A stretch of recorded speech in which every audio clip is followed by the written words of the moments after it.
Bom dia. Lucas 7. Evangelho de Lucas, capítulo 7. Havendo concluído suas instruções aos discípulos e ao povo, Jesus entrou em Cafarnaum.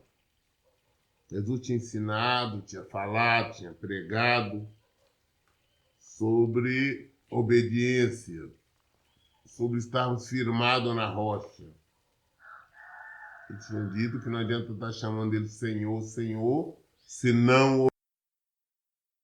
Depois que ele deu esse ensinamento, então, ele entrou em Cafarnaum, servo de um centurião, que um servo centurião que este muito estimava, estava doente e à beira da morte.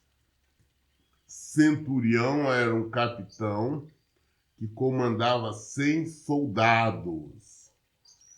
E então este capitão de 100 soldados, ele tinha um empregado, um servo, que ele gostava muito. E este servo estava doente, estava a ponto de falecer. Estava enfermo, à beira da morte. Versículo 3. O centurião havia ouvido falar de Jesus e por isso lhe enviou alguns líderes religiosos dos judeus, pedindo que fosse curar o seu servo. Então, aproximando-se de Jesus, apelaram-lhe com muitas súplicas. Este é um homem que merece que lhe concedas este favor, pois trata o nosso povo com elevada consideração e ele mesmo construiu a nossa sinagoga. Então, esse centurião, esse capitão de 100 soldados, este homem que era romano, naquela época, você faz questão de lembrar, era Roma que dominava sobre os judeus, sobre Israel. E ele, com o servo doente, que ele gostava muito, ele ouviu falar de Jesus e pediu algumas pessoas que ele conhecia, alguns líderes religiosos de Israel, judeus. Ele pediu para esses líderes religiosos intervir junto a Jesus, pedir para Jesus e curar o servo dele. Então, estes líderes religiosos chegaram diante de Jesus e imploraram, pediram, falaram, não, ele realmente merece que você faça isso. Apesar de ser um romano, ele trata nós com muita atenção, ele tem uma consideração por nós, que não deveria ter, mas ele tem.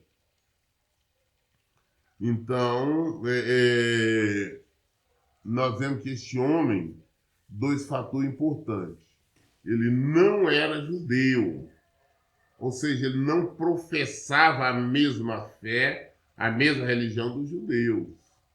Possivelmente ele não tinha conhecimento da lei de Deus, das escrituras da época. Mas ele tinha uma coisa, olha bem, ele amava o servo, ele tinha um empregado, um servo, um escravo que ele gostava, ele admirava e se preocupava. Já mostra o caráter dele. Ele se preocupava com o servo dele, ao ponto de mandar e implorar para que Jesus fosse curado. Segundo lugar, que ele acreditava em Jesus. Ele ouviu falar em Jesus e creu. Creu em Jesus. Sabia que Jesus poderia fazer. Apesar de ele conhecer os religiosos, os líderes religiosos, que ele simplesmente fez usou-os como meninos de recado para chegar até Jesus. Mas esses líderes religiosos nada podiam fazer. Ele sabia que eles não tinham poder nenhum.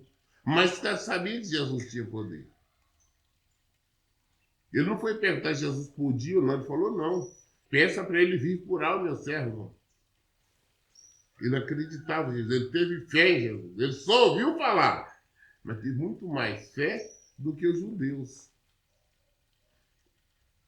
É interessante que nós vemos que também no passado, quando uma serva, uma judia, né, foi junto com o povo que eles foram levados, presos, cativos para a Síria, ela foi designada para trabalhar na casa da época do general, do Naamã. E o Naamã era um leproso. E quando ela viu a lepra, ela comentou com a esposa do Naamã, né? Com a patroa dela, falou, olha, se ele estivesse lá em Israel, ele seria curado, porque não tem um profeta Deus que curaria. Naamã acreditou, foi direto ao rei dele, né, que é o rei da Síria, e pediu, falou, olha, lá pode me curar. O rei simplesmente enviou carta para o rei de Israel, falou, olha, estou mandando aí meu servo aí para curar ele. O rei de Israel, quando viu aquilo, ele rasgou as vestes, disse, meu Deus, como é que eu posso fazer isso? Tem coragem de curar ninguém? Ele está procurando um motivo, um pretexto para me destruir, para destruir a gente. Eliseu ficou sabendo. Eliseu falou assim, puta, pai, por que o rei está desesperado assim? Manda ele vir falar comigo que ele vai ver que é profeta de Israel. Aí nós vemos por que estou comparando? Porque nós vamos ver que Jesus não questionou nada, não. Jesus não falou, não, mas ele é um romano. Não. Às vezes nós falamos assim, nós temos fé, mas infelizmente encontramos pessoas com muito mais fé, que tem outras religiões, ou às vezes não tem nem religião. Eu vejo pessoas, por exemplo, católicas, que vêm até nós, pedir uma orientação, uma ajuda para a restauração do casamento, elas acreditam que Deus pode restaurar, que Deus vai fazer, enquanto muitas pessoas que se dizem evangélicas, crentes, não, eu nasci em berço evangélico, é isso assim? Não.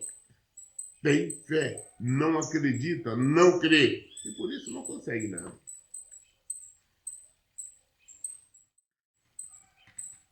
Versículo 6. Então Jesus seguiu com eles. Mas ao chegar nas proximidades da residência, o centurião enviou-lhe alguns amigos para lhe entregar a seguinte notícia: Senhor, não te incomodes, porque sei que não sou digno de receber-te sobre o teto da minha casa. Por isso nem mesmo me considerei merecedor de ir ao teu encontro, mas ordena com uma só palavra e o meu servo será curado. Pois eu também sou homem, sujeito à autoridade, e tenho soldados sob o meu comando. Mando a um vai, e ele vai. E a outro vem, e ele vem. E ao meu servo faz isso, e ele o faz. Quando eles vieram interceder, né, os líderes religiosos, vieram pedir Jesus simplesmente foi, não questionou. Mas chegando próximo à residência, chegando próximo à casa do centurião, ele manda os amigos dele encontrar Jesus. Fala, olha, Jesus, nós estamos vindo aqui a mando do centurião. Ele falou que ele não é digno que o senhor entre na casa dele. Ele não merece que o senhor entre na casa dele. Prova tal que nem ele mesmo achou que seria digno de se apresentar a ti. Ele não foi pessoalmente falar sobre porque ele achou que não é digno de estar em sua presença. Ou seja, esse homem conheceu Jesus, sabia quem ele era e mais, a simplicidade dele. Ele reconhecia a condição dele como homem falho como todos nós somos. Enquanto o judeu arrogante, ali na arrogância deles, discutindo, pelejando, armando armadilhas para Jesus, nós encontramos um estrangeiro, se humilha na presença do Senhor, e olha, não, eu não sou digno nem que o Senhor entre na minha casa. Eu não sou digno de estar aí com o Senhor. Eu não fui falar com o Senhor, não fui buscar o Senhor, porque eu acho que eu não sou digno. Eu sei que o Senhor tem autoridade, eu sei quem o Senhor é. Eu sou um homem de autoridade, eu falo para os meus soldados, vai ali. Eles vão. Eu digo, o outro lá, não vem para cá. Ele vem. Eu digo para um servo meu, faz isso. Ele faz. Porque eu tenho autoridade sobre eles.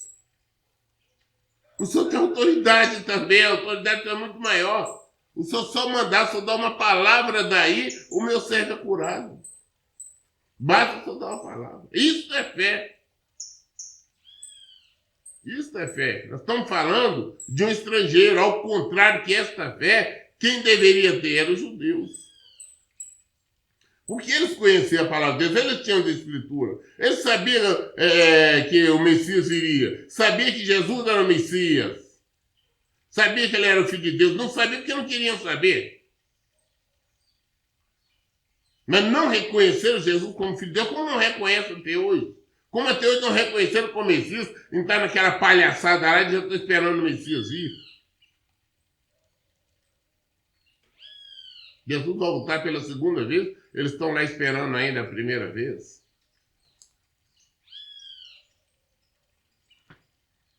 Essa que é a realidade. Não reconheceram. Assim também são os crentes. Ah, eu tenho fé. Ah, eu tenho fé ali, eu tenho fé acolá. Não tem fé nada. Não tem fé nada. Eles são que é fé. Fala, não precisa vir, né, e tocar no céu para ser curado. Não, basta só mandar uma palavra. Basta só falar. Eu sei que ele acontece. Porque o Senhor tem poder. O tem autoridade. Dá uma ordem, ela se acontecerá. Eu sou um capitão, sou autoridade militar, dou uma ordem. Meus soldados, eles fazem. Dou uma ordem para os empregados, eles fazem. O Senhor dá a ordem. As coisas acontecem. Aí nós falamos assim, nós queremos que, Senhor, me dá isso, me dá aquilo. Não. Nós apresentamos o Senhor, sabemos que o Senhor pode. Eu estou entregando isso aqui em suas mãos. Se nós temos fé, nós sabemos o que ele vai fazer. Agora, se nós não temos fé, não acontece. Pastor, por que eu não sou curado, não sou curado? Você tem colocado fé? Não. Por que meu casamento ainda não é restaurado? Você tem tido fé? Não. Você tem dúvida. Será? Eu tô olhando lá, ele tá assim, ela tá assim, tá fazendo isso, tá fazendo aquilo. Se você tivesse fé, se você estivesse aplicando a fé, se você estivesse vivendo na fé, você conseguiria. Mas não. A fé é você saber, olha, a situação está assim, mas eu tenho fé realmente que a situação vai ser mudada, Deus vai fazer isso. E abrir mão, esquecer daquilo ali, está resolvido. Mas a falta de fé fala, não, tem que resolver, mas cadê? Eu tenho que fazer. Eu quero meu casamento de volta, mas eu tenho que olhar lá, meu marido tá com a outra, ele falou que não volta mais, ele falou que não me ama mais, ele falou que vai casar com a outra, ele falou que me odeia, o olhar dele é de ódio, essa conversa. Ou a minha mulher está com outro homem, ela está grávida de outro, ela não olha para mim, ela falou que não volta nunca mais. Não tem fé, não. Não tem fé, não. Você está olhando para a situação. Esse oficial, esse capitão, ele não teve dúvida, não. Falou, olha, tem certeza que o senhor faz. Só quando eu sou para mandar falar, daí vai acontecer aqui. Eu nem sequer preciso ir ao seu encontro, eu não sou digno. Agora os arrogantes hoje não. Não, eu falo com o papaizinho. Paizinho, paizão. Não, que paizinho, paizão, rapaz. Ele é Deus, é o Deus Todo-Poderoso. Ele é o nosso Deus. Temos que nos humilhar na presença dele. Reverência. Aí tem uma palhaçada, uma geração perdida. Que diz que vão a templo, a igreja. Gosta de estar de qualquer maneira. Vão para templo, falam que vão orar, vão aprender a palavra, mas como se estivesse indo ali passar uma tarde ali de bermudinha, de chinelo, bonezinho na cabeça, uma mulherada aí mostrando os peitos, mostrando o rabo, de qualquer maneira. Não veste de maneira decente. dá para a igreja para agradar homens, não se porta de maneira decente diante do Senhor, porque não tem fé que Ele existe, não sabe que Ele está ali. Realmente, se você tiver certeza, a fé realmente, você te portaria com reverência. Até mesmo na sua casa, quando você vai orar, você ora de qualquer jeito, de qualquer maneira, está vestido de qualquer forma, e porque você não tem reverência. Falta de fé. Por que Deus não faz na minha vida? Porque você não tem fé, você não crê, você não acredita nele. Sem fé é impossível agradar a Deus. Versículo 9. Ao ouvir esta declaração, Jesus muito se admirou dele. E voltando-se para a multidão que o acompanhava, exclamou: asseguro-vos que nem mesmo em Israel encontrei uma fé como esta. Jesus, quando recebeu esse recado, ele olhou para o povo, olhou para a multidão, todos estavam olhando, falou: olha, ele admirado, falou: olha, nem aqui em Israel, nem em Israel, encontrei uma fé como esta. Nem em Israel encontrei uma fé. Nós gostamos de falar que temos fé, temos nada. Olha para você ver, o povo que deveria ser o povo de Deus, o povo que tinha escritura, o povo que viu, ficou sabendo, seus antepassados, viram os milagres inúmeros que o Senhor fez. Sabia que Deus abriu o mar vermelho, como foi para tirar o povo de Israel, tudo isso, de Israel não, do Egito, os inúmeros milagres que Deus fez. A destruição de Sodoma e Gomorra, tudo, sabia tudo sobre Deus, mas não tinha fé. Na época que Deus, exatamente pela falta de fé, pela rebeldia, Deus a procurar adorar outros deuses, os Baals da vida, Deus mandou o profeta Elias abrir a boca e falar: olha, não vai chover mais durante 3 anos. Aí foi perseguido, queria matar. Deus mandou ele para um lugar lá, está lá no meio do mato, lá na beira de um ribeiro. Ele tomava água ali do ribeiro e Deus mandou o corvo. Olha bem, o corvo não comia carne, o corvo trazia alimento para ele, pão e carne todo dia para ele à tarde. Olha para você ver, até que secar a água lá, porque 3 anos sem secou, não tinha mais água. Aí Deus mandou, escuta, Deus não mandou ele para nenhum lugar de Israel, nenhum lugar de Judá, não. Mandou ele para a terra estrangeira, lá para Sarepta, para uma viúva. Ela teve fé. Quando Elias chegou lá, falou: escuta, me dá aí um copo de água. Ela trouxe. Falou: agora faz um bolo lá, com um pedacinho de um bolo lá, um pão, traz para mim. Aí falou: não tem condição, porque tem um restinho lá. Eu estou catando aqui os gravetos aqui, para fazer o fogo aqui, tem um restinho de nada, que eu vou fazer para mim e para o meu filho, e depois nós vamos morrer de fome. Ele falou: não, Deus fala isso, ó, vai lá, faz primeiro para mim e me traz aqui. Depois faça para você e teu filho, que o Senhor fala que não vai faltar nem farinha e não vai faltar azeite. Ela creu, ela teve fé, ela não duvidou. O que aconteceu? Durante 3 anos, quase 3 anos e meio, não faltou farinha, não faltou azeite. Durante 3 anos, Deus sustentou ela, sustentou o filho dela e sustentou Elias. Fé. 3 anos, não tinha nada. Agora imagina ficar 3 anos e meio, ali todo dia tendo um alimento, ali sem saber de onde vinha. Claro, sabia, que ela creu. Quando ele falou: não, traz lá, olha o último alimento dela. Ela acreditou. O povo se diz que é de Deus. Eu sou crente, eu tenho fé, gosta de falar de fé. Eu tenho fé nisso, eu tenho fé que Deus vai fazer. Eu falo de fé como se estivesse falando assim: eu vou jantar, eu vou tomar água. Mas não coloca em prática, não, realmente não crê. É daquela, se Deus fizer bem, se Deus não fizer, quem tem fé sabe o que ele vai fazer. Crê, acredita, espera. Não vai acontecer, sim, vai acontecer, eu não tenho dúvida quanto a isso. Aí acontece.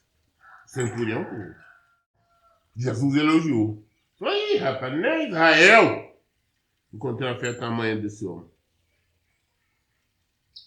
Versículo 10. E aconteceu que os homens que haviam sido enviados retornaram para a casa do centurião. E ao chegar lá, encontraram o servo dele totalmente curado.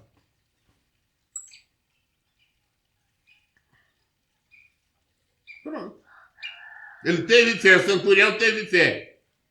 Aconteceu com o servo dele. Olha para ele, fala, então envia uma palavra. Jesus enviou, pronto. O servo dele foi curado. Às vezes as pessoas falam, não, eu orei por fulano não foi curado porque não tem fé. Se ele tiver fé, não, e pela sua fé, você orou, você também não tem fé. Se você tivesse fé mesmo, o Senhor ouviria. Nós lembro quando Jesus estava pregando, estava em casa lá, a casa lotada, não tinha jeito de ninguém passar por lugar nenhum pela porta.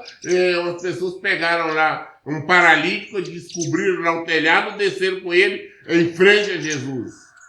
Deus falou, não, seus pecados estão perdoados. Aí os judeus, os religiosos ficavam ali porque queriam armar alguma situação para Jesus. Jesus falou, não, o que é mais fácil dizer? Seus pecados estão perdoados ou pega sua maca e vai? Para mostrar que o Filho de Deus tem poder sobre a terra, pega sua maca e levanta e vai embora. O paralítico pegou e foi embora, levantou. Sabemos se ele tem fé ou não? Não sabemos. Mas sabemos que a fé dos outros tinha. Porque Jesus disse assim, observando a fé que eles tinham. Observou a fé daqueles que levaram, descobriram o telhado, fez tudo aqui para levar o paralítico. O servo do centurião tinha fé, não sabemos. Mas o centurião tinha muito. O seu filho, sua filha está nessa ou naquela situação? Será que vai resolver? Se você tiver fé, sim. O seu marido, a sua esposa, será que vai mudar, vai libertar, vai ser liberto, vai ser mudado? Se você tiver fé, sim. Só colocar fé em ação. No dia seguinte, partiu Jesus para uma cidade chamada Naim. E com ele caminhavam seus discípulos e uma grande multidão. Ao se aproximar da porta da cidade, estava saindo o enterro do filho único de uma viúva. E grande multidão da cidade o acompanhava. Jesus, ele não parava, ele vivia andando de cidade em cidade, aldeia em aldeia, pregando o evangelho, levando a mensagem de Deus. E ele passa na cidade de Naim. Aí quando ele está entrando nas portas, ou seja, na entrada da cidade, quando ele está chegando ali, está indo ele, os discípulos dele, a multidão grande, ele se depara com o enterro. Um enterro de um jovem, era o filho único de uma senhora que era viúva. Também não sabendo que ele morreu. Então lá estava indo lá o cortejo com o defunto. Jesus, então, na chegada, ele se depara com isso. Uma grande multidão estava ali acompanhando o cortejo. Versículo 13. Ao observá-la, o Senhor se compadeceu dela e a encorajou. Não chores. Ao Jesus ver a viúva, saber o que está acontecendo, que era um filho dela e tudo mais, Jesus não foi logo correndo atrás lá no defunto, não. Jesus foi lá na viúva. E foi consolá-la. Virou para ela e falou, não chora, não. Às vezes as pessoas ficam muito ansiosas. Não tem que fazer isso, não. Observamos Jesus quando ele expulsou aquele demônio que agia no filho daquele senhor, demônio surdo-mudo, que agia como se fosse uma epilepsia. Jogava o menino lá na água, no fogo, ele caía por lá, ficava estrebuchando, espumando pela boca. Os discípulos de Jesus não conseguiram expulsá-lo. Aí, quando Jesus vai expulsá-lo, antes de Jesus chegar, tá vendo lá, quando o demônio estava ali a ver Jesus, já manifesta, já cai por lá, tá por ali, Jesus só olhou, virou, foi pro Pai. Há quanto tempo isso acontece? Eu fui conversar com o pai. Aí o pai foi conversar, explicar para ele. Aí no final, vem cá, se o senhor pode fazer alguma coisa, me ajuda. Jesus quer ver, vem cá, e você pode crer? Tudo é possível ao que crê. Olha que a resposta dando, você pode crer? Tudo é possível ao que crê. Você crê que seu casamento vai ser restaurado? Você crê na cura desta enfermidade? Sua, do seu parente? Você crê nessa mudança? Você crê nessa transformação? Se você crê. Se você crê. Tudo pode. O centurião creu. Por isso ele foi curado. Então Jesus não dá, não, correndo, não, primeiro. Vai matar, não. Jesus primeiro vai consolar. Primeiro Jesus vai conversar, fazer, despertar a sua fé. Jesus me dá, restaura meu casamento. Então o Senhor vai conversar primeiro com você. Mostrar, olha os seus erros. Abandona esses erros, se acerta assim, se posiciona assim. Você crê, você pode crer. Aí quando o Senhor trabalha em você primeiro, para depois acontecer o milagre. Mas tá morrendo, tá assim assado. Não, o Senhor vai falar com você primeiro. Se você ouvi-lo, se você aceitar a repreensão, se você aceitar mudar, aí sim as coisas acontecem. Aí as coisas mudam. Se não for assim, não.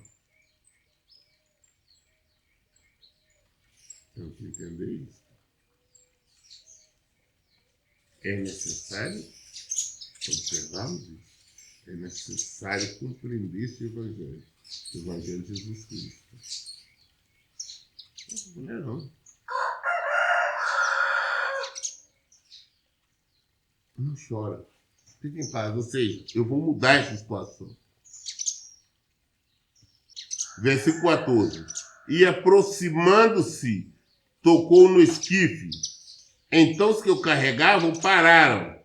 E Jesus exclamou: Jovem, eu te ordeno, levanta-te. Jesus acabou então de falar com a viúva, foi lá no esquife e tocou. O pessoal estava carregando ali o defunto, pararam. Ele tocou, não sabe por quê, pararam. Assim que eles pararam, Jesus olhou e falou: olha, jovem, não sabemos nem o nome desse jovem. Jesus falou: olha, jovem, eu te ordeno, levanta. Levanta. Jesus mandou. A ordem foi dada. Levanta. Eu estou ordenando. Jesus está mandando.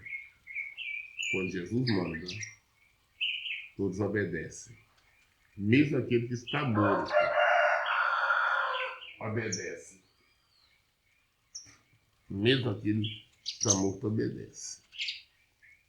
No mesmo instante, o jovem que estivera morto se pôs sentado e começou a conversar. E assim restituiu o jovem à sua mãe. No mesmo momento que o jovem estava ali sendo morto, ele levantou. Na mesma hora. Sentou e começou a conversar com o povo. Acabou o enterro.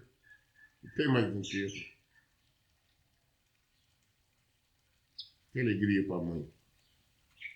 O filho não morreu. Então, começou a conversar normalmente com as pessoas.